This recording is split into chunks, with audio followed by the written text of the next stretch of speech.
Basicamente, as 7 leis, elas começam pelo mentalismo. Tá. Mentalismo é uma lei que se diz que abrange todas as outras, que ela diz que o universo é mental. Tá? O universo, tudo que existe partiu da mente para o mundo concreto, tanto da mente divina quanto da mente humana. Então, se você imagina, por exemplo, uma mesa como essa, o marceneiro tem que ter primeiro pensado nela, para depois construí-la. As coisas não saem do nada. Primeiro tem que ter sido pensada para depois existir no plano concreto. Diz que o universo manifestado também é todo assim. Ele primeiro existe na mente divina, para depois existir na manifestação. Tá? Então, quando você quer que o teu futuro seja diferente do que é agora, você quer transformar a sua vida, você precisaria pensar primeiro em mudar as suas concepções mentais, os seus pensamentos. Porque germina hoje o que você viverá amanhã. Se eu penso coisas boas, vou ter coisas boas. Se eu penso Exato. coisas ruins... Como diz a tradição cristã, né? A semeadura é livre, porém a colheita é obrigatória. Exato. E a semeadura é sempre no plano mental. Esse é o princípio do mentalismo. Vai falar a respeito de como nós lidamos com as nossas ideias, com os nossos pensamentos, com responsabilidade. Segunda? A segunda é o princípio da correspondência, Tá. que diz que o que há acima há abaixo, o que há abaixo há acima. Ou seja, se você considera um sistema solar e considera um átomo, você percebe que a semelhança é muito grande, né? É de um macro com micro. O né? macro com o micro. Verdade. Ou seja, em várias escalas você tem coisas muito semelhantes. Dentro de nós, por exemplo, a gente tem um mundo físico. Mas isso na época eles não tinham essa noção. Como que eles já tinham esse conhecimento se não tinha microscópio, né? Não tinha como ver a vida micro, né? Pois é, eles tinham essa concepção provavelmente por uma sabedoria recebida de outras vias, que não é bem a que a gente entende hoje no nosso mundo tão high-tech, né? Total. Eles tinham essa sabedoria de que o universo era todo interligado e que se repetia em padrões do macro para o micro. Então, se você pega, por exemplo, a maneira como você trata o seu corpo físico, você pode imaginar o que seria do seu corpo físico se você se alimentasse de qualquer coisa, se você não o higienizasse. Agora, imagina que você faz exatamente isso com o seu plano mental. O alimenta de qualquer coisa e não o purifica nunca, não tira todos os elementos que estão ali poluindo. E imagina como estará esse corpo. É mais ou menos similar o que você faz no sutil, o que você faz no concreto. Entendi. Ou seja, tem muita sabedoria de vida para tirar de cada uma dessas leis. Esse espelhamento de cima embaixo, dentro, fora, pequeno, grande, é isso? Isso, exatamente. Platão falava do micro e do macrocosmo, né? Você vai ver isso na Bíblia. Deus fez o homem, a sua imagem e semelhança. Tá? Então, várias tradições falam sobre isso. Verdade. A cabala hebraica, quando fala do nome de Deus, Yahvé, quando você coloca o nome de Deus na vertical, dá a forma do corpo humano, cabeça, tronco e membros. Tá? Então, várias tradições falam da mesma coisa. O macro e o micro tendo uma semelhança de forma, uma semelhança de organização, de linha evolutiva. Entendi. Mas o que isso a gente traz para a vida, para o dia a dia? É, uma das coisas que eu falei para você é exatamente isso. Cuidado com as coisas que a gente mentaliza, porque serão as coisas que viveremos amanhã.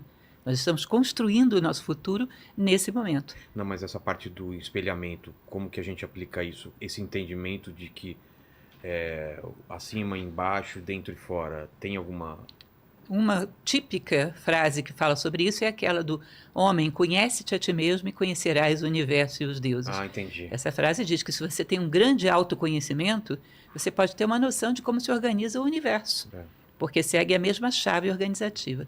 Exato, exato, faz sentido. A terceira? A terceira é o princípio da polaridade, que diz que semelhante e dissemelhante são da mesma natureza, diferentes em graus. Se você pega, por exemplo, um termômetro, você vai ter temperaturas. Certo. Tudo é temperatura. Uma é quente, a outra é fria. Você pode esquentar o frio, esfriar o quente. Ou seja, você pode, por um ato de vontade, trocar uma polaridade pela outra. Então, por exemplo, se você pega um gradiente de sentimentos, de um lado você tem ódio, do outro lado você tem amor. Por um processo de vontade, de determinação, eu posso intercambiar um pelo outro. Eu posso transformar o amor em ódio e vice-versa. O ódio em amor. Sim, por um ato de vontade. Porque estão dentro de uma mesma natureza. Eu não posso transformar o quente em macio, por exemplo. Entendi. São coisas diferentes. Mas dentro do parâmetro de temperatura, eu posso intercambiá-las. Dentro do parâmetro de sentimentos, eu posso intercambiá-los. Dentro do parâmetro de pensamentos, de ações.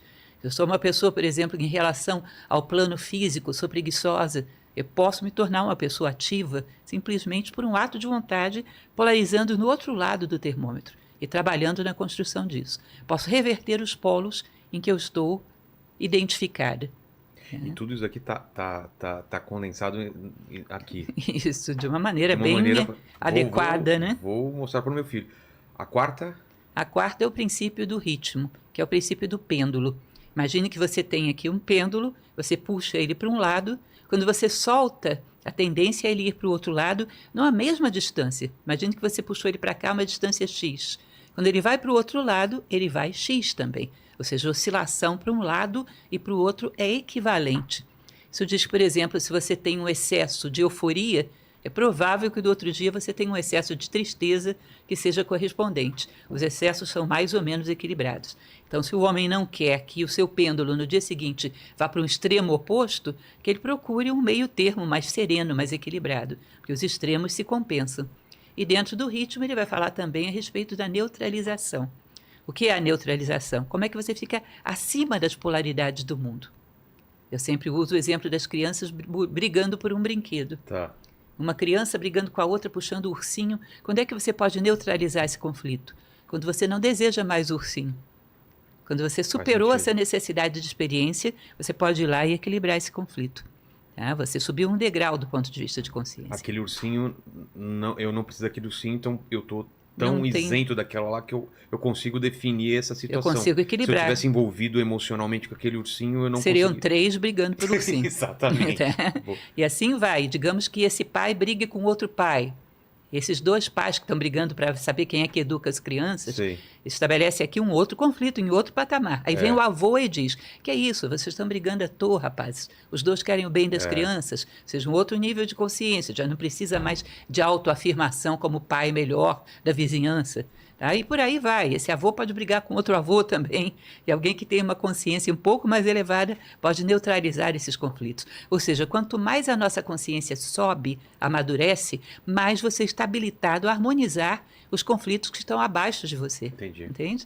Então, se a gente tem muitos conflitos no mundo e não nos sentimos habilitados a interferir de maneira positiva neles, é porque a nossa consciência não os superou. Se superasse, nós teríamos uma habilidade para conciliar os conflitos todos do mundo. Exato. Então vou relembrar até aqui os 4, né? A primeira é Mentalismo, mentalismo, segundo correspondência, correspondência, polaridade, polaridade, ritmo. E agora? Aí vem a vibração. Vibração. A vibração diz que desde a matéria mais densa até o ser mais sutil que você possa imaginar, tudo no universo vibra. Você vê, por exemplo, que a gente usa o quartzo para fazer relógios, né? Relógios de quartzo, porque o quartzo vibra. Essa vibração ajuda no funcionamento da máquina do relógio.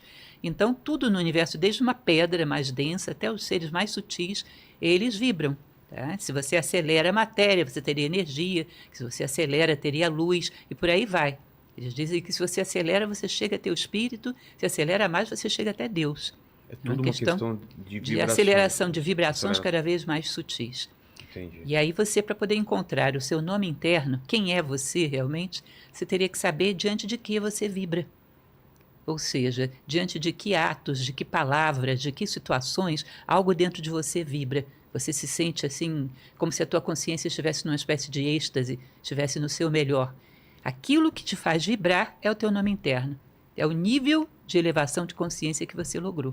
O nome interno é o meu eu mais profundo? Isso, o nível de consciência que você conquistou até agora. Tá? Por exemplo, o meu nome é o meu nível agora, não o que eu posso ser. Isso, o teu nível agora. Você pode, uma vez que você percebe que você vibra em sintonia com determinadas coisas, você pode sutilizar isso. Aprender a vibrar diante de atos justos, de atos íntegros, de atos de compaixão. Você pode sutilizar a tua vibração para coisas um pouco mais humanísticas. Elevadas. E isso é o processo de crescimento humano, né? Que seria desejável. Pode também retroceder. Pode retroceder, embora... Uma coisa mais animal, ou por um trauma, ou por uma situação de sei lá, de depressão, talvez. Isso, embora a consciência ela resista um bocado a voltar atrás, né? É mesmo? A consciência resiste em abrir mão daquilo que ela já conquistou. É sempre para frente. Mas se você insistir muito, pode conseguir. Pode conseguir retroceder. Mas a ideia é que a gente fosse cada vez mais sutilizando as nossas vibrações, cada vez mais coisas humanísticas, coisas mais nobres, elevadas a pensamentos, sentimentos verdadeiramente humanos. Tá? E isso seria a evolução humana, o crescimento humano. Tá? Então, tudo no universo, segundo o princípio da vibração, está vibrando em diferentes escalas. E à medida que você vai sutilizando essa vibração, vai crescendo, vai ocupando o seu lugar dentro do universo. Mas você está falando em relação a uma vida humana. Em relação à história da humanidade, a ideia também que É a mesma até para geração seres a não geração... humanos. Hã? Até para seres não humanos é Ah, a é? mesma. Ou seja, no plano mineral, eles dizem que dependendo da vibração... Lógico que eles não estão falando na mesma chave que a gente chama Tô falando de vibração hoje, né? consciência, né? Tô falando de Isso. outra... Não podemos comparar com uma noção científica de vibração. Mas eles falam realmente de uma identidade de consciência. Ou seja, até nos minerais, os minerais tenderiam a ter uma estrutura cada vez mais complexa.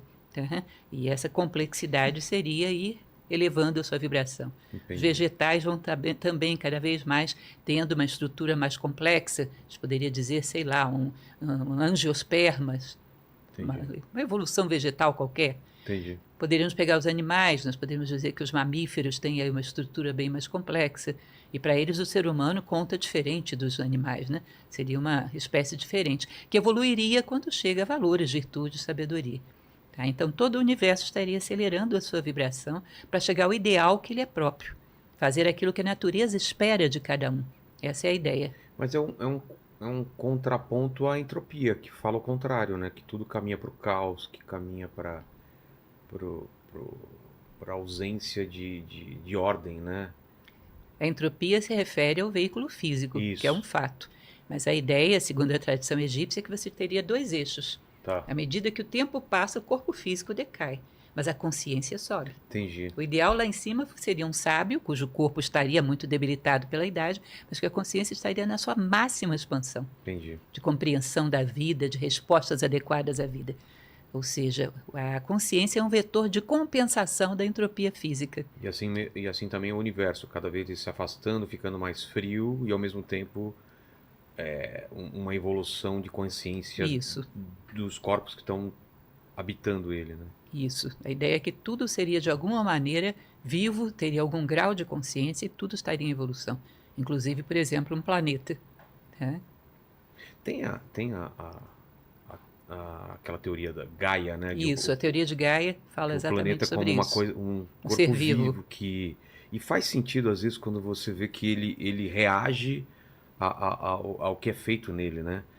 Se tem uma superpopulação de alguma coisa, ele responde, ele tem um mecanismo outras, né, de equilíbrio que exato. quando é quebrado existe uma resposta, inclusive com aquecimento global, como se você tivesse um planeta febril. Não é isso? Pô, não tinha pensado nisso, mas tem uma superpopulação de alguma coisa, ele começa a reagir, que tá demais e tal. E aí, quebrou o equilíbrio. Exato, e aí pode aparecer doenças e outras coisas para diminuir aquilo que está causando mal ao planeta como um todo. O sexto é o princípio da causalidade, que diz que a toda causa corresponde um efeito. Tá? Então, quando nós conhecemos perfeitamente, nada vem do acaso, não existe casualidade, existe causalidade. Quando conhecemos bem esse mecanismo, que ninguém foge dele, nós podemos gerar causas cujos efeitos sejam condizentes com aquilo que a gente espera. Mais uma vez uma frase bíblica, a semeadura é livre, porém a colheita é obrigatória.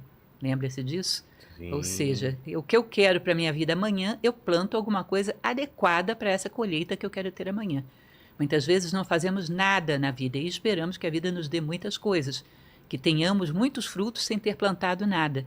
Ou seja, a gente espera que saiam coelhos de dentro de cartolas, sem que você tenha colocado o coelho lá dentro antes. Parece que é o mal da nova geração, né? Isso. De que essa ideia de que o mundo te deve alguma coisa, mas você não deve nada ao mundo. Você só quer as coisas e não quer dar de volta ou dar alguma coisa antes. Com certeza. Receber. Muitas vezes isso cria um desnível, né, de expectativa e o lance da causa e efeito, né? Com certeza. É uma frustração tremenda, porque esperam que o mundo vai servi-los de bandeja, como os pais fizeram, e isso não acontece, isso gera um nível de frustração e desequilíbrio, muitas vezes, que é um dos problemas graves que temos na juventude atual. A frustração, ela pode ser controlada na medida que a gente não espere muitas coisas. Concorda? Se a gente não espera muita coisa, a gente não vai se frustrar. Mas pode levar também a um pensamento muito negativo ou niilista, talvez, das coisas. Tipo, se eu não quiser que aquilo dê certo muito e não der, eu não vou me decepcionar. Qual é esse perigo de a gente não ficar muito pensando nos efeitos bons para não se decepcionar e ao mesmo tempo isso levar a gente a uma não ação ou uma, tipo, aceitar as coisas ruins que acontecem com a gente e não tentar lutar? Não sei se eu fui claro. Sim, foi claro. Esse excesso de expectativa, você sabe que é o grande gatilho da ansiedade. Exato. É um elemento que nós deveríamos procurar fazer, como dizia Carl Jung, corpo e mente juntos, aqui e agora. Que eu tire todas as compensações que eu quero do momento presente.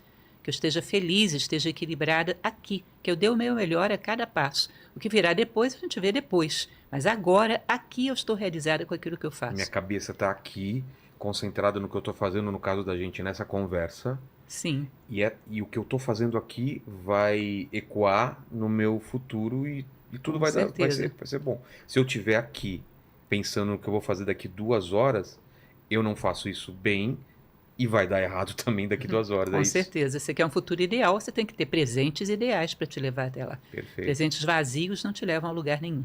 Então, essa ansiedade, ela esvazia o nosso presente. O ideal é que a gente pudesse estar dando o nosso melhor e que o futuro seja uma referência de direção, mas não um objeto de desejo. Eu tenho que ter o meu ideal para saber para onde eu estou indo, para ver se eu não me perdi, mas não para ficar ansiando estar lá. Eu tenho que estar aqui, corpo e mente juntos, dando o meu melhor a cada momento. Se a gente fosse colocar... Os hindus chamam isso de retação. Retação? Retação. O que é? É a ação desapegada. Então você está presente, está vivendo o momento presente, mas você não gera expectativa a partir daquela ação. Você não tem um desejo a partir daquela ação.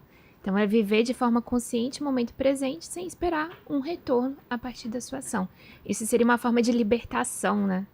Porque aí você age de forma livre, você não está Sim. esperando nada em troca. Sim, e para mim, eu tenho aplicado isso.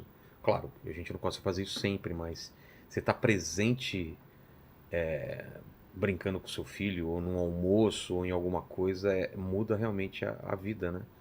Porque você deixa de só ficar pensando no depois, e aí quando você chega no depois, você fala, putz, eu não aproveitei o antes, cara, o que eu tô fazendo com a minha vida, né? Sempre você tá se remoendo porque não fez alguma coisa no passado, ou tá pensando no futuro e você esquece do agora, né?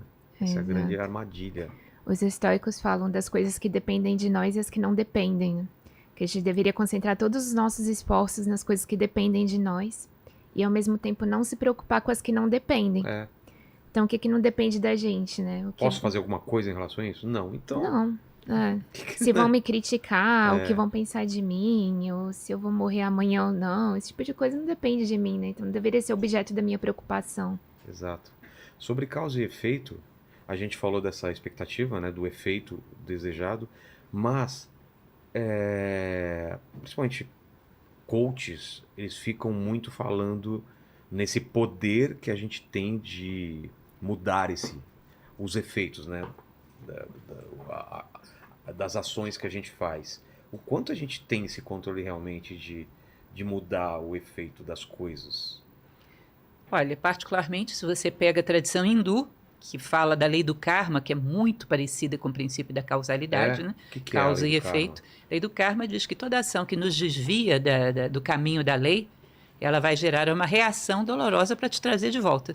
Né? Então, karma é ação e reação. Toda vez que eu desvio desse caminho reto da lei, que é o Dharma, A vida te bate de volta. vai te empurrar de volta e isso será doloroso. Na mesma, para eles, na mesma vida ou em outras vidas pode Pode acontecer? acontecer na mesma vida, que é o karma pessoal, Sei. ou em várias vidas, que é o karma individual, ou com um grupo também, que é o karma coletivo. Ah, é? Isso. Um grupo está fazendo alguma coisa errada, acontece para aquele grupo. Compensa no mesmo grupo. Nossa, o Brasil deve ter feito alguma coisa muito braba que o karma que a gente tem aqui, ô Lenis. Pesado, né? Pesado. Então, causalidade é isso, tá. E o Isso. último? E o último é o princípio do gênero, E gênero não tem a ver só com masculino e feminino. Gênero são polaridades que se complementam para gerar um fruto, como se fosse tese, antítese, síntese. E yang. Então você pode dizer yin e yang, você pode falar de prótons e elétrons, você pode Tá. falar de polaridades que se combinam para gerar um efeito maior. No caso, quando se projeta sobre corpos orgânicos, vai gerar masculino e feminino, sem sombra de dúvida. Aí diz que a partir daí você gera elementos novos. Tudo no universo que se cria, cria-se através dessa harmonia por oposição. Matéria e antimatéria. É, basicamente isso. Se harmonizam e geram um efeito diferente dos dois, alguma coisa maior. E existe o gênero mental dentro do princípio do gênero, que eu gosto muito Qual que é? dessa subdivisão que eles falam. Eles dizem o seguinte, que dentro da nossa mente, todos nós, independente de sexo, existe uma mente que é masculina e uma mente que é feminina. É como se a mente masculina captasse uma ideia e jogasse aqui. E a Tá. mente feminina pega essa ideia e vai germinar, vai dar um útero, né? Dar corpo para aquilo, desenvolver e dar vida. Tá? Então, uma ideia é inoculada e essa ideia é criada, incubada, desenvolvida e um dia vai chegar a se tornar um fato na sua vida. Agora, muitas vezes acontece dessa ideia que é inoculada não ser nossa. Você ter recebido de terceiros, ter recebido, sei lá, de um veículo de comunicação, ter recebido de alguém que você ouviu falando na rua. É como se eu dissesse para você, olha, eu desconfio que o Paquito não gosta de você. Tá. Aí você fica com aquela ideia, eu vou me embora, É sumo. uma ideia implantada. Eu joguei a ideia Tá. e vou me embora. Mas você pega e começa a desenvolver isso. E hoje ele não me cumprimentou. E hoje ele não falou comigo direito. E você vai dando corpo aqui. Vai ampliando. Vai ampliando. Chega um determinado dia, você rompe com ele. E acha que foi você. Nossa, isso acontece pra caramba, né? Acha que foi você, porque você deu corpo a isso. É. Você gerou, portanto, você acha a ideia é minha. Se você voltasse atrás, você poderia perceber que fui eu que joguei essa semente no teu plano mental. A gênese da ideia. Exato. E isso é uma forma de manipulação terrivelmente eficaz.